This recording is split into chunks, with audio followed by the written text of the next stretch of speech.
गणेशने 15% नफा घेऊन एक कार सार्थकला विकली. सार्थकने 5% तोटा सहन करून ती कार अंकुरला रुपये 43,700 ला विकली. तर गणेशने ती कार किती रुपयांमध्ये खरेदी केली? खरेदी किंमत म्हणजे सुरुवातीची. आलं लक्षात? म्हणजे या ठिकाणी खरेदी किंमत माहित नाही मला. त्याने काय केलं? गणेशने 15% नफा घेऊन कार सार्थकला विकली. 15% नफा म्हणजे किती करोड आहे? 115. मग त्या सार्थकला काय केलं? सार्थकने काय केलं? 5% तोटा सहन केला आणि विकून टाकली. म्हणजे कितीला विकली? 95 ला. पण ती कार गेली कितीला? ती गेली 43,700 ला. इथं लक्षात? चला काय होईल सांगा. एक्स रेट काढता. एक्स बरोबर किती? 43,700 अंशामध्ये किती रे? 100 गुणिला काय? 100 आणि छेदामध्ये काय सांगा? 115 गुणिला. ओके. एक्स बरोबर किती? किती भाग देऊ सांगा? 5 ने देऊन पाहू की 19 ने देऊ? 19. 19 5 दिला इथे. इथे सांगा. 19 दुने 38. किती राहिले? 5. 19 त्रिक किती? 19 त्रिक कटला हा. येत्या लक्षात? 23 ने इथे भाग जातो. 23 5 115. किती? 23 एक हे मूळ संख्या आहे. 23 ला आपल्याला भागता येत नाही. लक्षात? म्हणून डायरेक्ट 23. 23 एक 23. 23 5 115. येत्या लक्षात? आता भाग कुठे जातो? इथे काहीच नाही राहिला म्हणजे काय राहिला रे? 1 राहिला. बरोबर आहे ना? 5 1 5 दुने 5 1 5 8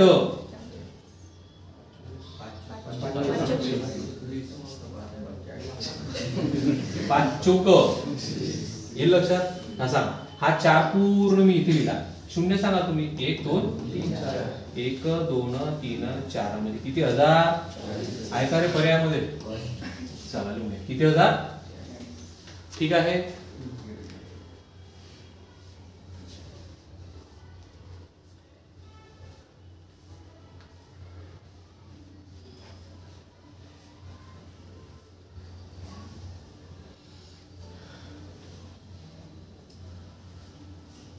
ठीक आहे.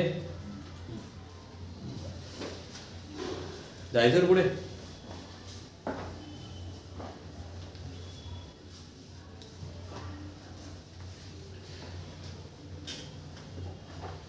UPSC SAT म्हणते 2018चा प्रश्न. एका परीक्षेमध्ये उत्तीर्ण होण्यासाठी एका विद्यार्थ्याला 40% गुण मिळणे आवश्यक आहे. समजा एका विद्यार्थ्याला 30% गुण मिळाले व तो 30 गुणांनी ही परीक्षा अनुत्तीर्ण झाला. काय झाला? म्हणजे त्याला 30 मिळाले असते तो बरोबर पास झाला असता. ठीक आहे. झाला तर ती परीक्षा किती गुणांची होती? पहा लक्ष द्या. काय म्हणते? एका परीक्षेत उत्तीर्ण होण्यासाठी एका विद्यार्थ्याला 40% गुण मिळणे आवश्यक आहे. किती टक्के? 40. पास होण्यासाठी किती टक्के पाहिजे? 40% त्याला पाहिजे. मग त्या मुलाला 30 गुण मिळाले. हे बघा, विद्यार्थ्याला 30 गुण मिळाले पण तो पास झाला का? नापास झाला. किती गुणांना नापास झाला? 30 गुणांना नापास झाला. मग समजा त्याला जर हे 30 गुण मिळाले असते तो पास झाला असता. बरोबर बाउंड्रीवर 60%. हे लक्षात? म्हणजे काय? 40% बरोबर 60 गुण. काय? 40% बरोबर 60 गुण. तर काय म्हटलं? परीक्षा अनुत्तीर्ण झाला. तर ती परीक्षा किती गुण? परीक्षा किती गुणांची म्हणजे 100% बरोबर किती गुण? हे लक्षात? बस झालं. सांगा. तिरपा गुणाकार करा. हा 100 गुण्याला किती रे? 30 आणि 30 60. छेदामध्ये किती? समजलं? बघा हा शून्य हा शून्य. 4 ने इथे भाग देतो. 4 ने जर 60 ला भागलं किती राहते रे? 15 चौक 60. आता काय राहिलं सांगा बरं मला? 15 गुणिला 10 किती? किती रे? आहे का पर्यायामध्ये 150? लिहून घ्या. ठीक आहे. कुठला प्रश्न आहे हा? UPSC SAT 2018. आपण समोर UPSC चे प्रश्न पाहू. काही अडचण नाही.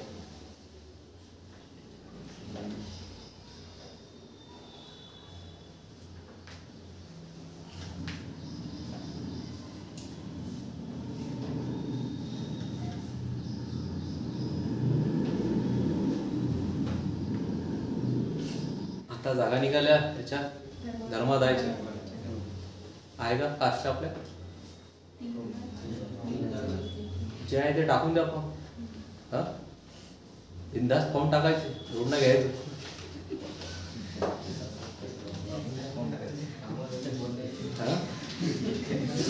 आपले काम पूर्ण आहे. फॉर्म टाकले ना परीक्षा लागणार ना लागणार तर काय लागणार जाऊ जाणार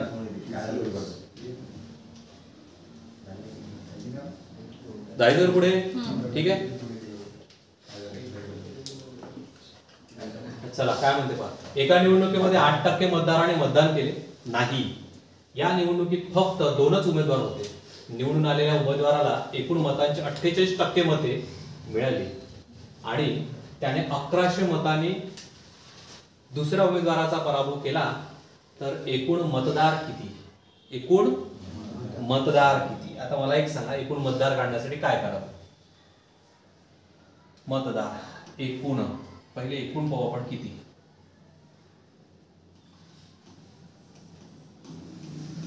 शंभर टक्क्यापैकी 8% होतेच नाही, म्हणजे किती टक्के राहिले? बरोबर आहे.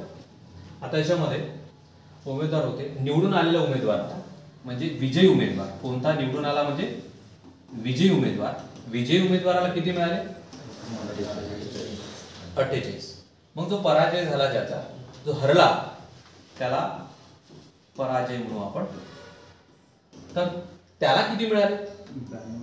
हा, तर 92 मधून आपण वजा किती करायचे? 48. किती राहिले सांगा?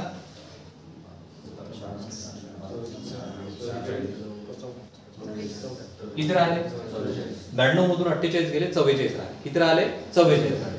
आता मला एक सांगा, त्या दोघांमधला जो फरक आहे हा आपल्यासाठी महत्वाचा आहे. दोघांमधला फरक कितीचा आहे? विजयीला किती मिळाले होते? पराजयवाल्याला किती मिळाले? या दोघांमधला फरक कितीचा आहे? हा आपल्या गणिताचा महत्वाचा पॉइंट आहे. किती? 4%. हे बघा. आणि त्याने 1100 मतांनी दुसऱ्या उमेदवाराला पराभव केला. म्हणजे दोघांमधला फरक जो आहे ना, तो कितीचा आहे माहिती आहे का? 1100. येईल लक्षात? मग आपल्याला कसं लिहिता येईल? 4% बरोबर किती रे? 1100. तर इथे 100% बरोबर किती? काय करायचं यांचा? तिरपा गुणाकार. तो बघा इथे तिरपा गुणाकार किती सांगा रे. 100 गुणिला किती? 1100. छेदामध्ये किती? 4 ने इथे भाग द्या. किती राहिले? 25. करू यांचा गुणाकार. पहा 25 एक 25. किती बाकी? 2. 25 एक 25. 25 आणि 2 27. किती शून्य? 1 2. किती आलं उत्तर? आहे का पर्यायामध्ये? बघा. ठीक आहे चला लिहून घ्या. 27,500 एकूण संख्या होती त्या ठिकाणी. ठीक आहे, हे व्यवस्थित जशात तसं लिहून घ्या.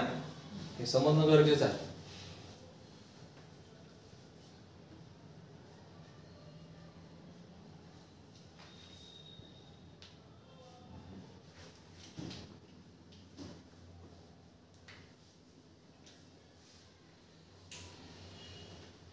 ठीक आहे.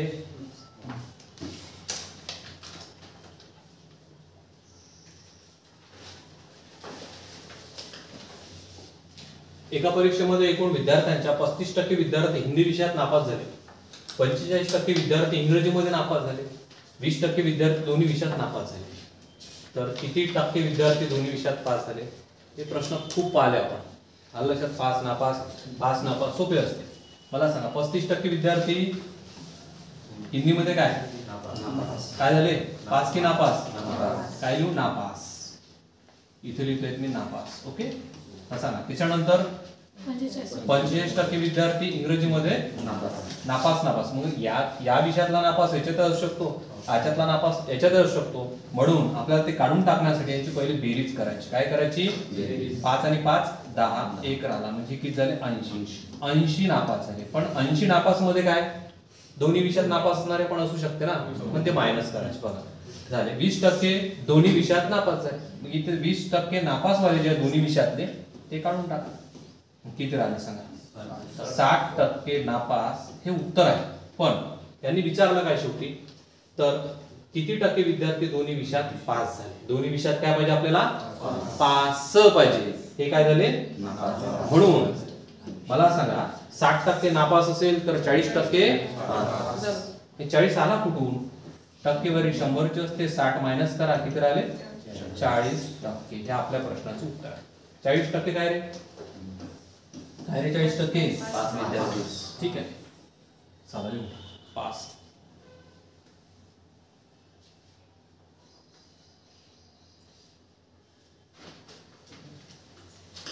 जायचं पुढे. ठीक आहे.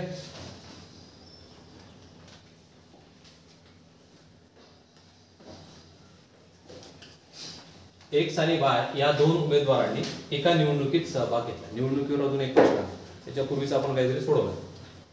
एका निवडणुकीत सहभाग घेतला. या निवडणुकीमध्ये 80% मतदारांनी मतदान केले. किती?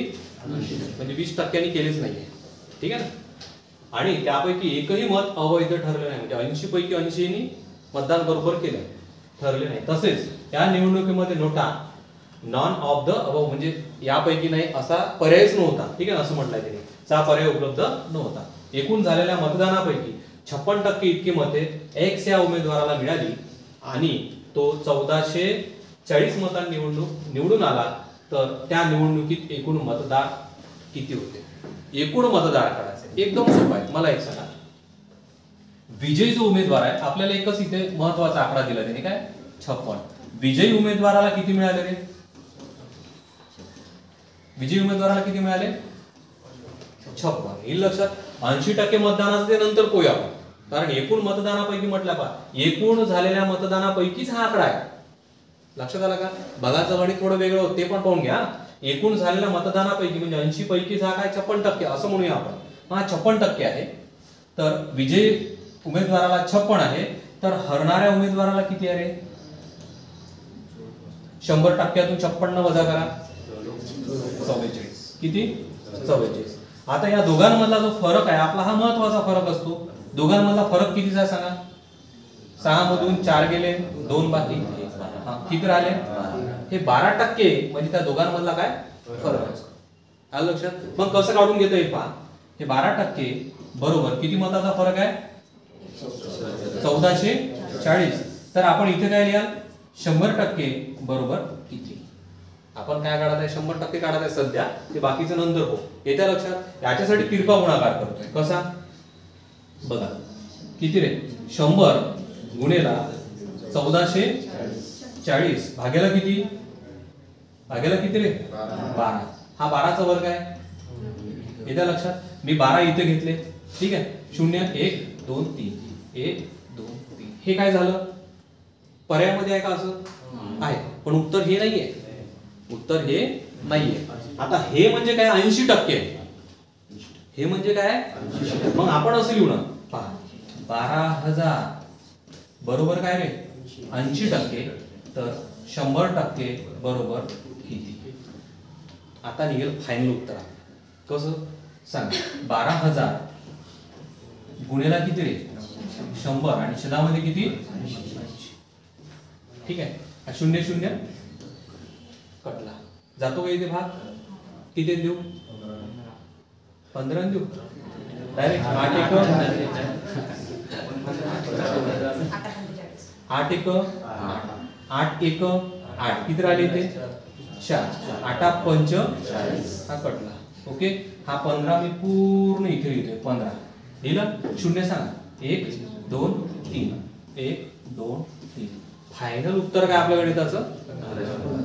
15,000. किती हजार? येईल का लक्षात? चला लिहूया. याच्या पूर्वी पण निवडणुकीचे गणित झालं, त्याच्यात याच्यात फरक आहे. आलं लक्षात? चला लिहून घ्या व्यवस्थित.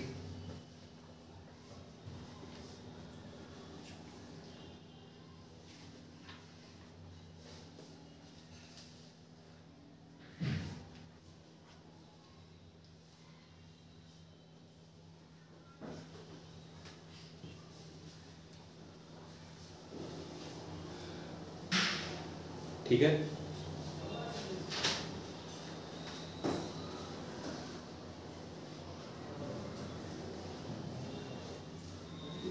दिल्या मागे.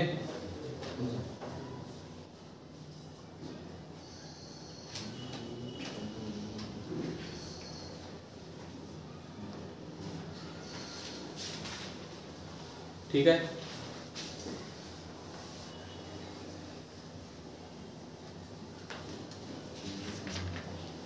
16% ऍसिड असलेल्या 50 लिटर द्रावणात किती लिटर पाणी ओतावे म्हणजे नवीन द्रावणातील ऍसिडचे प्रमाण 10% होईल.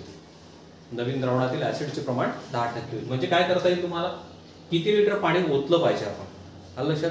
एक सूत्र आहे, द्रावण अधिक द्रावण गुणिला अल्कोहोल आणि भागाकारात काय, द्रावण अधिक पाणी. आलं लक्षात. इथे मायनस प्लस येईल. जर तुम्हाला पाणी टाकायचं आहे तर प्लस, काढायचं आहे तर मायनस. आपण सरळ सेवेमध्ये हे सर्व घेतलं आहे. हे जशातलं सूत्र तुमच्याकडे लिहिलेलं आहे. आता द्रावण म्हणजे काय, ऍसिड म्हणजे काय, अल्कोहोल. द्रावण म्हणजे काय तर बघा, 16% ऍसिड असलेल्या 50 लिटर द्रावणात किती लिटर द्रावण आहे, 50 लिटर द्रावण आहे. याच्यात ऍसिड किती आहे हे लिहिले. परत छेदामध्ये हा 50 जसे आहे तसा प्लस किती, पहा किती लिटर पाणी ओतावे. किती लिटर ओतावे हे माहिती आहे का आपल्याला, नाही, पण याचं उत्तर निघते. किती निघते, द्रावणातील ऍसिडचे प्रमाण 10% होईल. आलं लक्षात तुमच्या. मग आता मला एक सांगा, आपल्याला काय काढायचं आहे रे, एक्स ची किंमत म्हणजे काय काढायचं, पाणी काढायचं. या छेदामध्ये लिहितो मी ते 1 सोडून घेण्यासाठी. याचा गुणाकार याच्याशी, याचा गुणाकार त्याच्याशी. बघा, याचा गुणाकार याच्याशी केला म्हणजे 50 जसेच्या तसा आणि गुणेला 16 ही जशा तसे. बरोबर, 10 गुणेला 50 500 प्लस कळत काय करतोय, आणि 10 गुणेला एक्स काय केलं माहितीये का, 1 चा गुणाकार याच्याशी करून इकडे लिहिला आणि यांचा गुणाकार त्याच्याशी करून तिकडे लिहिला. आता मला सांगा, 16 पंच 80 म्हणजे किती झाले हे 800. बरोबर, हे किती 10x मी असंच लिहितोय. हा प्लस आहे, इकडे आल्यावर काय होतो 500 मायनस होऊन जाते म्हणजे किती राहिले इथे 300. बरोबर, काय x काढतो छेदामध्ये किती, कळलं का. हा 0 0 जर कटला तर काय राहते रे, आणि 30च हे आपल्या प्रश्नाचं उत्तर आहे. कारण आपल्याला काय विचारलं, फक्त एक्सच विचारलं त्यांनी. हे लक्षात घ्या, x बरोबर 30 हे झालं 30. किती लिटर पाणी ओतलं पाहिजे आपण, 30 लिटर. ओके, चालेल. संयुक्त गट ब मुख्य 2023 चा लास्ट टाइमचा तो क्वेश्चन आहे. ठीक आहे,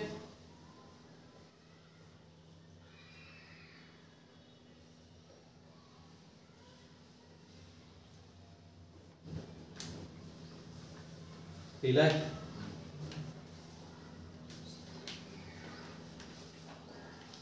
लिहिलं, ठीक आहे. मागे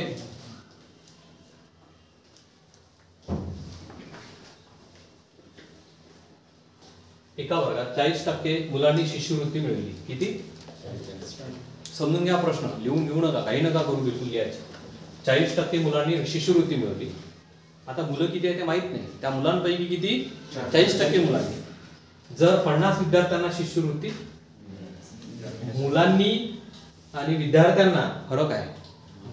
मुलांनी मध्ये मुलंच येईल, विद्यार्थ्यांनी मध्ये मुलं मुली सर्वच येईल. इथे लक्षात, शिष्यवृत्ती मिळत असेल आणि वर्गात मुलींची संख्या एकूण टक्केवारी 60 असेल तर शिष्यवृत्ती मिळालेल्या मुलींची टक्केवारी काय असेल, त्या शिष्यवृत्ती मिळालेल्या मुलींची टक्केवारी काय असेल, कोणाची, काय अर्थ काय येईल. मला एक सांगा, मी एकूण मुलं पकडतो विद्यार्थी 100, एकूण काय घेतले आपण 100. ओके, आता 100 पैकी मी ही स्टेप न वाचता, मला माहितच नाही मुलं किती आणि मुली किती हे माहितच नाही मला, म्हणून मी काय करतोय, पहिले या स्टेपवर जातो. जर 50 विद्यार्थ्यांना शिष्यवृत्ती मिळत असेल, किती 50, या 100 पैकी किती 50 विद्यार्थ्यांना काय मिळत आहे, शिष्यवृत्ती मिळत आहे. काय मिळत आहे, यांना शिष्यवृत्ती मिळणार आहे. क्लिअर. आता पहा काय म्हणते, आणि वर्गात मुलींची एकूण टक्केवारी 60 आहे. कोणाची, मुलींची. मग या 100 पैकी 60 काय, 60% म्हणजे 60 मुली न रे, मुली. आलं लक्षात. मग मला एक सांगा रे, 60 जर मुली असेल तर 40 काय असेल, मुले. हे कन्फर्म झालं, क्लिअर, कळत आहे. आता मला एक सांगा, इथे सुरुवातीच्या ओळीवर येतो मी. एका वर्गात 40% मुलांनी शिष्यवृत्ती मिळवली, याच्यापैकी 40% शिष्यवृत्ती, एकूण मुलं किती आहे याच्यात 40, त्या 40 चे 40% काढायला लागणार आपल्याला, शिष्यवृत्ती मिळणार आहे.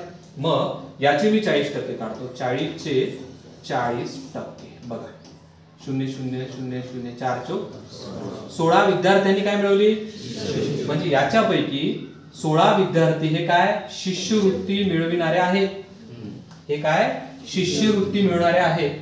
येत्या लक्षात. मला एक सांगा, तुम्ही शिष्यवृत्ती मिळवणारे फक्त 50 विद्यार्थी, 50 विद्यार्थ्यांपैकी 16 मुले शिष्यवृत्ती मिळवणारे आहेत. मग मुली किती असायला पाहिजे, म्हणून 50 मधून 16 वजा करा. हे शिष्यवृत्ती मिळणारे काय मुले आहे ना, मुले आहे. मग मुली किती, म्हणजे तुम्हाला जर 50 मधून 16 काढले तर काय मिळते 34. 34 हे काय मुली ज्या शिष्यवृत्ती मिळवितात आणि मुले जे शिष्यवृत्ती मिळवतात. आले 50. याच्यातली मुली किती आहे 34, मुलं किती आहे 16. दोघांची जर ऍडिशन केली तुम्ही या दोघांची तर काय होते, आलो आपण 50 वर. आता यांनी प्रश्न काय केला शेवटी, तर शिष्यवृत्ती मिळालेल्या मुलींची टक्केवारी किती, कोणाची, मुलींची. मुली किती आहे 34, म्हणून 34 भागेला किती रे,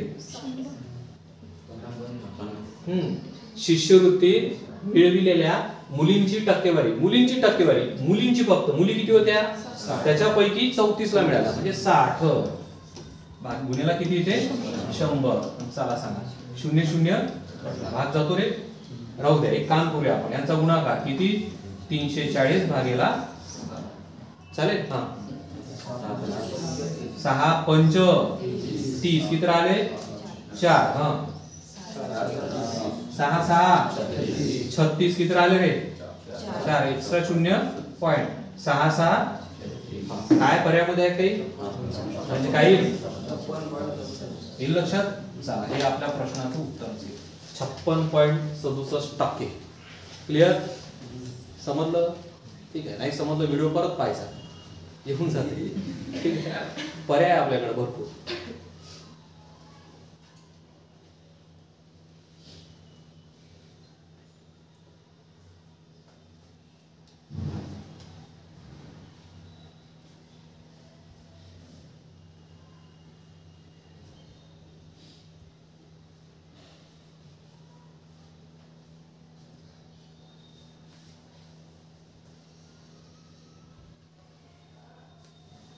या पद्धतीचे गणित खूप प्रॅक्टिस करावं लागते, लक्षात घ्या.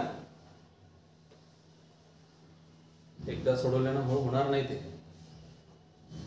एमपीएससी ग्रुप बी कंबाईन 2000 लास्ट टाइमचा आहे तो. लास्ट टाइम 24 चे जे ऍड होते ना ते 25 ला झाले, या वर्षीचा कंबाईन तिथला क्वेश्चन आहे तो. लास्ट टाइमचा पेपर पाहून घ्या, हा क्वेश्चन दिसेल तुम्हाला.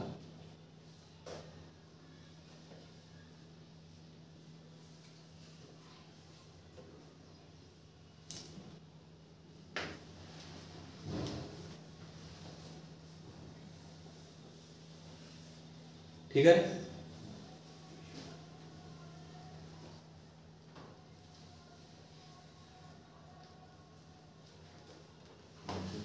जायचं रे पुढे, जायचं.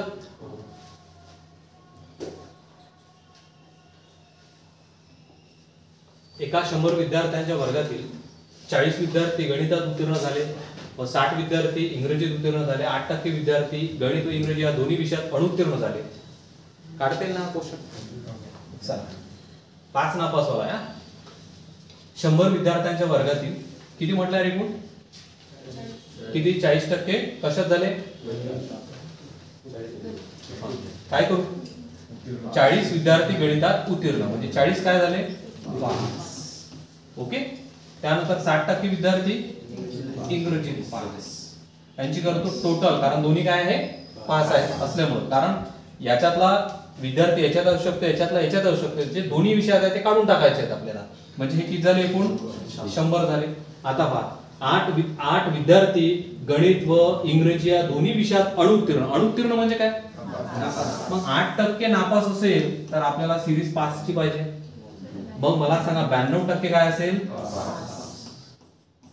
साहजिक आहे ना रे. 8% जर नापास असेल तर 92% पास असेल दोन्ही विषयात. मग इथे मायनस करतोय 92, हे सुद्धा पास असेल आणि हा आकडा सुद्धा 5 आताच घेतलाय आपण. सांगा हे किती राहिले 8% काय पास. प्रश्न काय केला पहा, तर किती विद्यार्थी दोन्ही विषयात उत्तीर्ण झाले? उत्तीर्ण किती झाले? 8. बस 8च राहील. याच्यात काही मायनस प्लस करायची गरज. त्याने जर नापास विचारलं असतं ते काढलं असतं, पण अडचण नाहीये. चला लिहून टाका. पर्याय क्रमांक किती? ठीक आहे रे.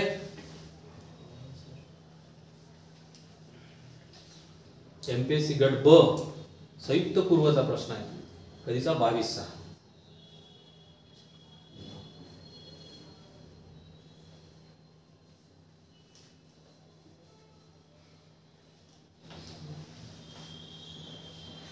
लिहिता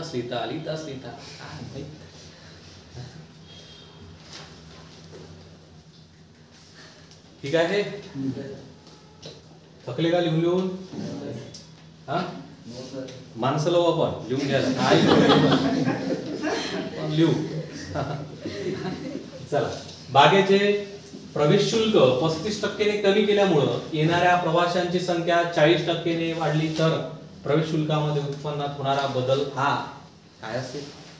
एमपीएससी संयुक्त गट ब पूर्व 2022 काढू, काय अडचण नाही. पर्सेंटेज सेम एकाच पद्धतीने. आता मला माहितच नाही, मी माझ्या पद्धतीने 100 घेऊन घेतला. सुरुवातीला 35% कमी झाले म्हणजे किती लिहू रे? राईट. हा, त्यानंतर 40% वाढली. आता फीस कमी केल्यावर थोडा आवाक वाढणारच आहे तिथे. 40% वाढली म्हणजे किती घेऊ? 46. हो, आता काय होते? 100 तर गेला. हा 0 पण कटला. हे बघा, 5 दुने 10. इथे 5 1 5 1 राहिला. 5 त्रिक हा कटला. 2 1 2 2 साती 14. किती राहिलं रे? 13 गुणेला 7. 13 साती किती रे? 91. मग कमी झालं ना आपलं. ठीक आहे ना. म्हणून काय करूया आपण? सुरुवातीचा 100 वजा 91 बरोबर 9% काय झाला? कमी झाला. 9% ही लक्षात. पर्याय क्रमांक किती? 3. येत्या लक्षात. मी मगाशी म्हटलो तुम्हाला त्या गणितात, हा आकडा 100 पेक्षा कमी निघाला तर घट होते, कमी होते, आणि हा आकडा 100च्या प्लस निघाला तर वाढ होते, जास्त होते. ठीक आहे ना. चला लिहून घ्या. पर्याय क्रमांक 3 9% कमी झाला. ठीक आहे.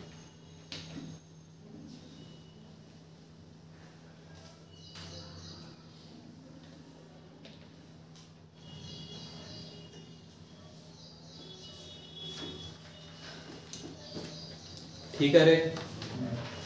जायचं रे पुढे. ठीक.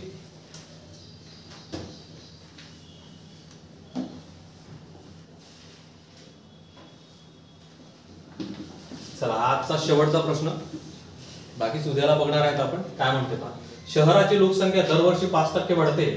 जर सध्याची लोकसंख्या 9261 असेल तर 3 वर्षापूर्वीची लोकसंख्या किती?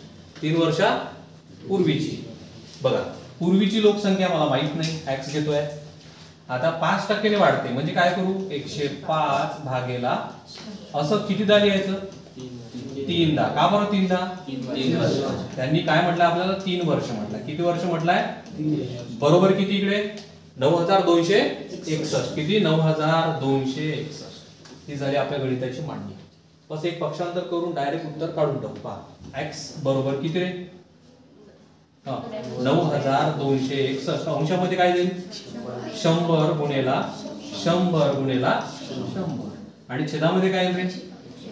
105 गुणेला 105 गुणेला 105. देता येईल भाग. ठीक आहे. चला सांगा. बघा, 5 दुने 10 आणि 5 1 5 दुने 10 म्हणजे हा एक शून्य मी इथे लिहिला. कळलं? इथे 5 दुने 10 आणि 5 1 5. इथे 5 चोक. कळत आहे रे? परत 5 दुने 10 आणि 5 1 5. इथे येतो बघा. 5 दुने 10 आणि हा एक शून्य इथे. कळलं का? आता या संख्येने यांना तर भाग जाणार नाही, इथेच भाग जाऊ शकते. 7 ने भाग द्या किंवा 21 ने भाग द्या. असा 7 ने येतात. 21 ने द्या ना. 21 हा 21 1 21 चोक 84. किती राहिले? किती राहिले लवकर सांगा. 8 राहिले. राईट. परत 21 चोक 84. किती राहिले? 2. 21 1 कटला. बरं, तो वरचा 441 वर्ग आहे का? कशाचा आहे? 21. मग 21 आणि हा 21 कटला. कळलं? आता हा 21 आणि हा 21 कटला रे, म्हणजे इथे तर काहीच नाही राहिलं. आता फक्त हिशोब राहिला यांचा. झालं लक्षात? असा काय करू? x बरोबर किती ते बघा, 4 दुने 8 तर लिहिला. शून्य सांगा.